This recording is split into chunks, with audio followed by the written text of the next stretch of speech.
जय जय जय नमस्कार दोस्तों, फ्रीडम न्यूज इंडिया देखना शुरू कर चुके हैं आप और मैं हूं आपके साथ राज रावत। आज 7वां दिन है भारतीय संविधान तीसरे चरण का जो संविधान करछड़ा के अंदर निकाला जा रहा है सरकारी उसका 7वां दिन है और आप देख पाएंगे कि जो जमीन सरकारी है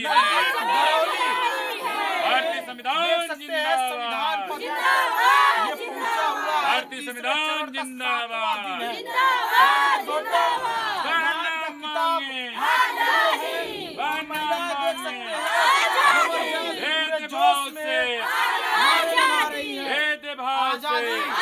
भेदभाव से छुआछूत से जय भीम जय संविधान का सरकारी वो जमीन हमारी है नारा लग रहा है। आज आपका 7वां दिन है, तीसरे चरण का जो संविधान पद यात्रा चल रहा है उसका 7वां दिन है। ये कर्मा के नजदीक बरौली में पहुंचे हुए हैं। क्या दिक्कत है बरौली में और जिस कहते हैं मजरे में आपका ये यात्रा फिलहाल आया हुआ है, यहाँ पर दलित बाहुल्य है, ठीक है, तो इस पर क्या कहेंगे आप? सबसे पहले इलेक्ट्रॉनिक मीडिया के माध्यम से जो भी साथी आज यमुना पार की तहसील करछना स्थित विकासखंड जो है कि कौंधियारा स्थित ग्राम सभा जो है कि बरौली है। बरौली में विशेष करके अनुसूचित जाति की विशेष करके एक जाति का बाहुल्य यहाँ बसती है, लगभग 150 परिवार यहाँ पे है। यहाँ पर हम सब संविधान के सम्मान में तीसरे चरण में संविधान पद यात्रा निकाले। आज 7वां दिन हम लोग यहाँ पहुँचे हुए हैं और संविधान पद यात्रा का मेन लक्ष्य है कि हम सब 4 सूत्री या 4 अनुच्छेद भारतीय संविधान कैसे है जिसको लेकर के हम लोग ग्रामीण क्षेत्रों में जा रहे हैं, संविधान पद यात्रा निकाल रहे हैं। इनको संविधान प्रदत्त अधिकारों के विषय में जागरूक है। पहला तो है संविधान का अनुच्छेद 39 ख जो संपत्ति के बंटवारे की बात करती है, जमीन का राष्ट्रीयकरण की बात करती है। निश्चित है जमीन का राष्ट्रीयकरण अगर हो जाएगा तो खेती बाड़ी उसके पास होगी जो खेती बाड़ी करेगा। दूसरा है संविधान का अनुच्छेद 17 है जो छुआछूत मुक्त भारत बनाने की बात करता है। अगर देखा जाए देश के आज़ादी के 78 साल बाद संविधान लागू होने के 76 साल बाद भी आज हमारे देश में छुआछूत कायम है। अनुच्छेद 15 जो लिंग भेद, जाति भेद या जात विहीन समाज बनाने की बात करता है। आज भी देखा जाए हम अनुसूचित जात, अनुसूचित जनजाति, ओबीसी समाज के लोग 4743 जातियों में बटे हुए हैं और एक दूसरे को तू में करते हैं। इसी तरह से अनुच्छेद 13 है जो रूढ़िवादी परंपरा को विलुप्त करके वैज्ञानिक सोच पर आधारित भारत का निर्माण करना है। देखा जाए आज भी देश में इस लोकतंत्र में जहां संविधान प्रदत्त जो अधिकार हैं उसको हमको पोषित करना है और वैज्ञानिक सोच के आधार पर हमें देश को आगे ले जाना है। बावजूद इसके अपने देश में ही रूढ़िवादी परंपरा आज जो है देश में कायम है और 99% उस रूढ़िवादी परंपरा को लोग आज भी मान रहे हैं जिसपे कोई भी काम नहीं हो रहा। तो आज हम लोग यहाँ पे बरौली ग्राम सभा में संविधान पद यात्रा निकालने का मेन लक्ष्य है कि यहाँ पे लगभग सन 70-80 के दरमियान इस ग्राम सभा में चकबंदी आई हुई थी। चकबंदी में इस गांव में भी सैकड़ों बीघा जमीनें अतिरिक्त छूटी थी जिसको बंजर, परती, ऊसर, सीलिंग क्या क्या कह सकते हैं। लेकिन देखा जाए तब से लेके आज तक जो सरकारी जमीनें छूटी थी यहाँ के तथाकथित व्यवस्था के लोग, उच्च वर्ग के लोग उन जमीनों को आज भी अपनी भूमधरी मिला के जोत बो रहे हैं। हमारी सरकार से मांग है, माननीय मुख्यमंत्री से मांग है, माननीय प्रधानमंत्री से मांग है, आने वाले 1 महीने के अंदर गेहूं चाहे 6 इंची खड़ा क्यों खड़ा हो जाए, ऐसी सरकारी जमीनों को नाप करके ये सब भूमिहीन खेतीहर मजदूर हैं जिनके पास खेती बाड़ी नहीं है उनको खेती बाड़ी पट्टा किया जाए, जिनके पास घर द्वार नहीं है उनको घर द्वार पट्टा किया जाए। अन्यथा की स्थिति में अब करो या मरो वाली स्थिति आ रही। माननीय मुख्यमंत्री जी अगर 1 महीने के अंदर कार्रवाई नहीं होती है हम सब फरवरी या मार्च के महीने में 5 कालीदास मार्ग आपके आवास पर अनिश्चितकालीन अनशन के लिए पहुंच रहे हैं। तो देख सकते हैं यहाँ पर महिलाएं भी हैं, इनको क्या समस्याएं हैं, किस लिए संविधान पद यात्रा से जुड़ी हुई हैं, क्या मकसद लेकर के आती है। क्या नाम है आपका? पति का नाम क्या है? दीपक। क्या करते हैं दीपक? मजदूरी करते हैं। मजदूरी। किस लिए आई हैं आप यहाँ पर? यहाँ हम आए हैं इसलिए कि हमारे पास खेती नहीं है जी, खेत नहीं है, जमीन नहीं है। तो ये चकबंदी है, 40 साल पहले तो चकबंदी हुई थी लेकिन उसर परती निकली है, लेकिन बड़े लोग हैं सब उसमें जोत बो रहे हैं मिला करके। इस चकबंदी को नाप कराइए, निकाले हम लोगों को खेती। हाँ सबको दे। ऐसा क्यों है कि सब बड़े लोग वो जोत रहे हैं और लोनी भी नहीं मिली है। कॉलोनी भी हमको मिलना चाहिए। हमारे खेत मिले तो हम जोते बोए, हम अपने बाल बच्चे को खिलाएं। क्या नाम है? इधर आ जाइए, आ जाइए, आ जाइए। क्या नाम है दादी? पति का नाम बता दीजिए। क्या करते हैं ये? क्या काम करेंगे? अच्छा अच्छा, कितने बच्चे हैं आपके? हमारे 7 बच्चे हैं। 7 बच्चे हैं। क्या चाहती हैं दादी? क्या क्या इस हम चाहते आप हैं कि यात्रा में आई हैं? खेती बाड़ी को सुनाई है, काम करके आन के बच्चे गए तो खाए पिए। कोई चीज नहीं है, यहाँ लोनी है ना कहीं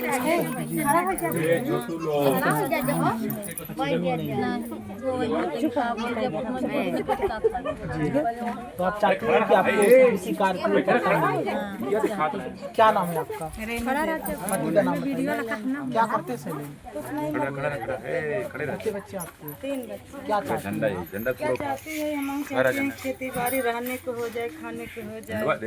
न कॉलोनी, इसीलिए नेताजी के इस यात्रा में आई है। हाँ इसीलिए आई है नेताजी का। अब न कॉलोनी है, कुछ चीज सरकारी मिल रहे हैं, सब कितना पैसा हो कि मोल खरीदें तो खाएं। हाँ। हाँ, इसीलिए सब आई है।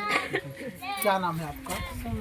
क्यों तिरंगा लेकर के आज जो है इस यात्रा में शामिल हुई है? क्या चाहती है? चाहती हूँ कि हम लोग बहुत परेशान रहे थे। बर्तन मांजे की जगह हम चक्रोट में मांजे तो वो नहीं पानी अड़ावे देते खेते में। तो हमका बच्चे घूरो रखे जमीन नहीं तो बिस्सा 2 बिस्सा जऊन सरकार दे दे वो बचे नहीं सचरे चाहे सरकार 5 ही 10 बिस्सा दे, हाँ चाहे जऊन पट्टा दे दे, हाँ, जिससे आप खेती कर पाए। हाँ क्या नाम है आपका? पति का नाम बताइए। कहाँ पानी अड़ावे। क्या करते हैं वो? मजदूरी करते हैं, गदेलन के कमा के खिलाते हैं। हाँ, इसलिए आई है कि भाई खेती बाड़ी नहीं है, पट्टा मिले चाहिए, नहीं अपन जोत बोए के अपन बच्चा दिया हूँ, इसलिए आई है। इसीलिए देख सकते हैं। क्या नाम है आपका? सुनीता देवी। पति का नाम बताइए। जीवन क्या करते हैं जीवन में? मजदूरी करते हैं और क्या करेंगे। कैसा मजदूरी, किस टाइप की? अरे जो गारा माटी का काम होता है वही तो करेंगे। अच्छा, आप क्या करती हैं? अब हम भी वही करते हैं, कटाई में जाई करके। कितने बच्चे हैं? 5 बच्चे हैं। 5 बच्चे बहुत ज्यादा बच्चे हैं। अब बहुत ज्यादा है तो क्या करें। इतने बच्चे अब ज्यादा नहीं। खिलाते तो हम ही हैं, सरकार तो खिलाता नहीं, को तो कुछ न वजीफा देता है, न फीस देता है, राशन क्या देता सरकार है, राशन उसी में तो दे काट रही है। लेते हैं 10-20 किलो। 5 2 7 लोगों का राशन अरे तो उसी में तो काट तो भी लेते हैं 10 किलो, काटते नहीं हैं। सरकार थोड़ी काट रही है। सरकार नहीं काटे, उनके चमचा तो काटते हैं कि नहीं काटते हैं। जो बंजर जमीन आज 40 साल से पड़ी है सब बोझ होते हैं, हम लोग को भी नहीं मिल रहा है, हम लोग भूखे सोते हैं बच्चे लेके। तो क्या करे सरकार इसमें? क्या करे? सरकार आप उसमें कमा सबको करके दे, खरीदो ना। 5-5 बिस्सा 10-10 बिस्सा किसको, अरे तो सबको देना सरकार। आप खरीद खरीदे बच्चों को पढ़ाए लिखाए कि सरकारी स्कूल में कि वो हम बच्चों को खिलाएं, कमा के घर बनवाएं, कॉलोनी भी नहीं दे थोड़ा रहा है। बचत कर लो, फिर उसके कितना बाद बचत 2-4 करेंगे? बिस्सा खरीद बच्चों लो। को खिलाएं मोल का खरीद के कि बचत करेंगे? बताइए। सब कुछ सरकारी दे सब आपको। सरकार नहीं देगा, सबको दे रहा है, बड़े मनई को दे रहा है, हमको क्यों नहीं दे रहा है? उसका पेट भर रहा है, मेरा नहीं भर रहा है। बड़े मनई को उसका थोड़ी- बच्चे तो अच्छे स्कूल में जाते हैं, हमारा तो प्राइवेट नहीं पढ़ पाते हैं। सरकारी स्कूल में पढ़ते हैं, पढ़ भी नहीं पाते हैं, कहीं 12 बजे छुट्टी कर देते हैं। तो देख सकते हैं और भी महिलाएं हैं, लेकिन दादी लोग जो है वो और इधर आइएगा, इधर दिखाइएगा। क्या नाम है दादी? क्या किस लिए आई है? पंचशील का झंडा अपनी हाथ में उठाइए दादी। बड़े आदमी बोवत जो तखन हम अपने कुछ नहीं देखा। हाँ, सब बड़े मनाई बोवत जो था। जो मतलब जो दबंग लोग जो जमीन बो रहे हैं, आबादी जमीन अपनी जमीन ला करके वो जमीन चाहते हैं कि आप लोगों को मिल जाए। हाँ, चमाई ले ले करेंगे। ये वाला ईरान में चुप चुप चुप। क्या नाम है? पति का नाम बताइए। क्या करते हो? मजदूरी मजदूरी करते हैं। शादी का कितना साल हो गया? 10 साल। क्या चाहती हैं, किस लिए आई हैं? कि यहाँ के जो बड़ी जाति के लोग हैं हम लोगों को हाँ सरकार से निर्देशन है कि जमीन हम लोग को हमसे सरकार ही मिले, कुछ भी मिले, कुछ तो रहने खाने बस यही मांगे सरकार से। देख सकते हैं सरकार से मांग यही है कि सरकार से इन लोगों का यही निवेदन है कि इनको पट्टा दिया जाए, चाहे 10-10 बिस्से का ही पट्टा मिले, पट्टा मिले। क्या नाम है मैडम? पति का नाम बताइए। क्या करते हैं वो? आप क्या करती हैं? तो कटाई भी नहीं करते हैं। दूसरे खेतों में? हाँ, दूसरे खेतों में बावन फाटू का है, बड़ काम बोए रहे हैं, हड़पे हैं, बंजर हड़पे हैं, तालाब के मतलब बॉर्डर है तो हड़पे हैं, जगह नहीं है कि गोबर न पाथो, ऐसा है कि गोरू माल न बांधो। भले हड़पे हैं, कम से कम आपको काम तो दिए हैं, मजदूरी आप ही से तो करवा रहे हैं, आपको कुछ दे तो रहे हैं ना, भले हड़पे हैं तो क्या हड़पे हुआ? हैं तो का हमारे कहाँ खेती है, हमारी कहाँ जगह है। लेकिन आपको काम तो दे रहे हैं ना, भले हड़पे हैं तो क्या हुआ? तो कहते हैं कि मजदूरी बढ़ा बड़े बड़े आदमी जब ठाकुर बाबा ने कहती जब खेत हड़प ले हैं, जब चमारन के लगती नहीं लागत बा तो हम बच्चा कहाँ जाए? तो मजदूरी तो आप लोगों से ही करवा रहे हैं बेचारे। मजदूरी अच्छा ही ये तो बताइए, एहसान कर रहे हैं। चमारन के घरे बाभन ठाकुर करे जब चमारन के तो घरे, आप लोगों के पास जब कुछ है नहीं तो काहे वो करेंगे? तो भाई तो कहाँ हड़पे हैं तो तब भी हम पच जा रहे हैं ना, जब हड़पे ना हो तो हम बच्चे कहाँ जाएंगे? आप बताइए। हाँ? मतलब- हमें भी जितनी जमीन बंजर है, खरिहान है, खरिहाने में भी नहीं एक बिस्ता नहीं मिला है, हमें गोरू माल के बांधा के पियरा किसी भी हम में मिले। लेकिन फिर भी अगर वो लोग बेचारे हड़पे हैं या कुछ भी करके अपने जमीन में मिला करके बो रहे हैं, जोत रहे हैं, लेकिन काम तो आप ही से करवाते हैं। पैसवा और जो अनाज होता है आपको दे तो रहे हैं, कुछ हिस्सा तो दे रहे हैं। कितना दे रहे हैं? 200 रुपये दे रहे हैं भाजी में, 500 रुपये जाओ बाजार जाओ, सारा के जोरा नहीं भर रहा है, बताओ। लेकिन फिर भी कुछ तो दे रहे हैं ना। हमका सरकार लेखपाल लेखपाल प्रधान या जौन भी हो, हमका चाहे दुइया बिस्सा जमीन दिया जरूर। अब वो लोग देख रहे होंगे ये खबर हो तो कहेंगे देखो इनको मैं काम दिया अपने घर पे, इतने साल से इनको अनाज दे रहा हूँ, गल्ला दे रहा हूँ, अब ये जो हम जमीन जिस जमीन में हम बो रहे हैं, जोत रहे हैं, उसी जमीन को छीनने में लगी हैं ये। अब तो वो देखेंगे तो यही कहेंगे ना कि एक तरह से नमक हरामी कर रही है ये, तो वो तो यही कहेंगे ना। चाहे बिया बिस्सा दें जरूर। अच्छा। कहते हम करते हैं ना, घर दुआर है ना, कॉलोनी मिला है, गल्ला मिलता है तो में 15 किलो में से 10 किलो मिल रहा है, 5 किलो काट ले हैं, किस लिए काटते हैं? आप लोग विरोध काहे नहीं करती? कोटेदार का सब लोग विरोध करो, सब सरकार को है, प्रधान को है या लेखपाल को है कि किस लिए गरीबन के काट लिए है गल्ला? हाँ, देख सकते हैं मतलब ये लोग कहीं ना कहीं लड़ाई लड़ेंगे। अरे क्या लगता है नेता जी, आप ही बताइए, कहीं ना कहीं वही लोग इन लोगों को काम दिए हैं, भले मिलाकर जोत रहे हैं, बो रहे हैं, वो अलग की बात है, लेकिन मजदूरी तो इन्हीं से करवा रहे हैं, कुंटल 2 कुंटल इन्हीं को तो दे रहे हैं। फिर भी कहीं ना कहीं ये लोग बोल रही हैं कि जो कब्जा किए हैं वो छीन करके हमको दिया जाए, मतलब एक तरह से उन्हीं का नमक खा रही है, अब उन्हीं से नमक हरामी कर रही है। देखा जाए तो यही है। कुल मिला के है कि जो भारतीय संविधान के अनुच्छेद 39 ख की बात है, भारतीय संविधान जो है समानता की बात है। आज भी देखा जाए एक वर्ग शोषण करता है और दूसरा वर्ग शोषित। यहाँ शोषक और शोषित ये परंपरा समाप्त होनी चाहिए।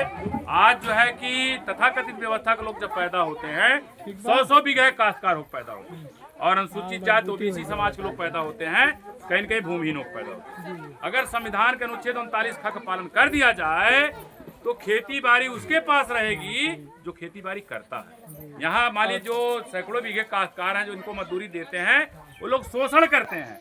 वो जो है कि मतलब एक प्रकार से शोषण क्या है, उनके खेत में अगर हम 100 कुंतल अगर धान तैयार किए, 100 कुंतल अगर हम गेहूं तैयार किए, तो 99 कुंतल उनका बखारा भरता है, हम 1 कुंतल मजदूरी लेके आते हैं। जो कि होना क्या चाहिए कि संपत्ति के बंटवारे में या जो राष्ट्रीयकरण की अगर बात कर दी जाए तो निश्चित है जो खेती बाड़ी करेगा अनाज उसके पास जाएगा, सबका बराबर पेट भरेगा। यहाँ जो बात आ गई, देखा जाए कि कम्युनिस्टों की बेचारकी में एक गाना है, हमके आज़ादी कहाँ मिली लड़कियाँ पावई ना रोटी रे। एक ऐसा देश है, हमारे ही देश में एक ऐसे लोग हैं जो एयर कंडीशनर घरों में रह रहे हैं और डेली जो है मक्खन पनीर खा रहे हैं, और हम यहाँ क्या है, इस समय अगर चनक साग न खोटें तो संझक रोटी और चनक साग न खा पाए।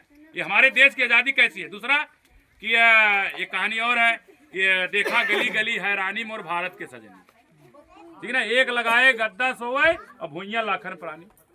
आज जो अनुसूचित जात बाहुल अगर 100 घर यहाँ पे अनुसूचित जात में एक जात के लोग हैं, यहाँ 60 घर ऐसा मिल जाएगा जो 10 साल पुरानी रजाई आज भी ओढ़ने का काम करें। ये कैसी विडंबना हमारे देश की। निश्चित है माननीय प्रधानमंत्री जी से, माननीय मुख्यमंत्री से आग्रह है, निवेदन है, ये जो विषमता बनी हुई है ये समानता तभी आ सकती है हम कोई फर्जी बात नहीं करें। संविधान के अनुच्छेद 39 को पढ़िए। और पहले प्रधानमंत्री से लेकर आज माननीय नरेंद्र मोदी जी इस देश प्रधानमंत्री हैं, किसी भी प्रधानमंत्री ने 39 खा पर ढेले भर का काम नहीं किया।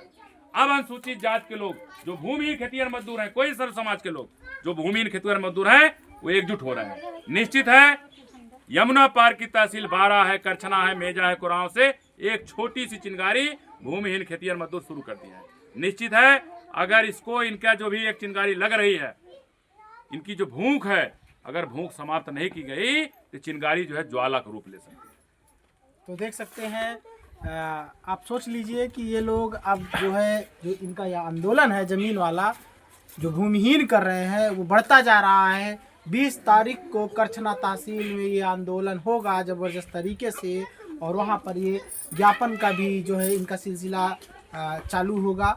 देखते हैं क्या होता है, क्या इन भूमिहीनों को ज़मीन मिल पाती है, या फिर जो परंपरा सदियों से चली आ रही है, दूसरे के खेतों में मजदूरी करते हैं और उन्हीं के खेतों में मजदूरी करते हैं। जो लोग अपने खेतों में जो आबादी की ज़मीन है उसको मिला करके बोझ जोत रहे हैं, क्या इनको खुद का खेत मिल पाएगा या फिर ये ज़िंदगी भर उनका गुलामी करते रहेंगे? देखना दिलचस्प होगा कि सरकार क्या इनके साथ न्याय कर पाती है। जिस तरह से ये अपना मांग कर रहे हैं, ये अपने हक की आवाज़ उठा रहे हैं, ये गरीब लोग, भूमिहीन लोग, कि हमको भी ज़मीन चाहिए, पट्टे का कृषि कार्य के लिए ज़मीन चाहिए। देखना होगा कि क्या मिल पाता है या नहीं। 20 तारीख को नज़ारा कैसा होगा करछना में, वो भी हम आपको दिखाएंगे। बहुत बहुत धन्यवाद।